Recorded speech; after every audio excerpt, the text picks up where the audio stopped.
ఒక హృదయాన్ని తాకే మోడ్రన్ వైఫ్ లైఫ్ స్టోరీ, తెలుగులో జీవితాన్ని ప్రేమగా, నిజాయితీగా చూపించేలా రాసిన చిన్న కథ. ఆమె పేరు అన్విత. ఉదయం 6 గంటలకి అలారం మోగింది. అన్విత నిద్రలేచి మొదటి పని, వంట గ్యాస్ ఉందో లేదో చెక్ చేయడం, తర్వాత భర్త కోసం టీ రెడీ చేయడం, పిల్ల కోసం లంచ్ బాక్స్ తయారు చేయడం. వెళ్తున్న భర్త చెప్తాడు, మైల్ స్టోన్ డాక్యుమెంట్ పంపించాల్సింది గుర్తు చెయ్యమ్మా. పిల్లోడు పక్కన నిలబడి అడుగుతాడు, అమ్మా, నా షూ ఏది? ఇవన్నీ మేనేజ్ చేస్తూ తాను ఆఫీసుకి వెళ్ళడానికి రెడీ అవుతుంది.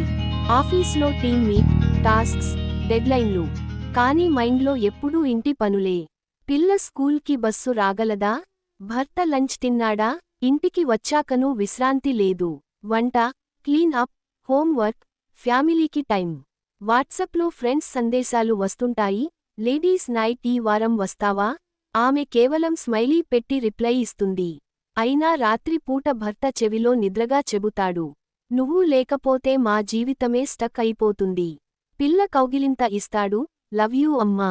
అప్పుడు ఆమెకు అర్థమవుతుంది, ఈ ఒత్తిడి, ఈ పరుగుల మధ్య ఆమె జీవితం గొప్పదే. ఆమె పేరు అన్విత. ఒక మోడ్రన్ భార్య. ఒక నిస్సందేహమైన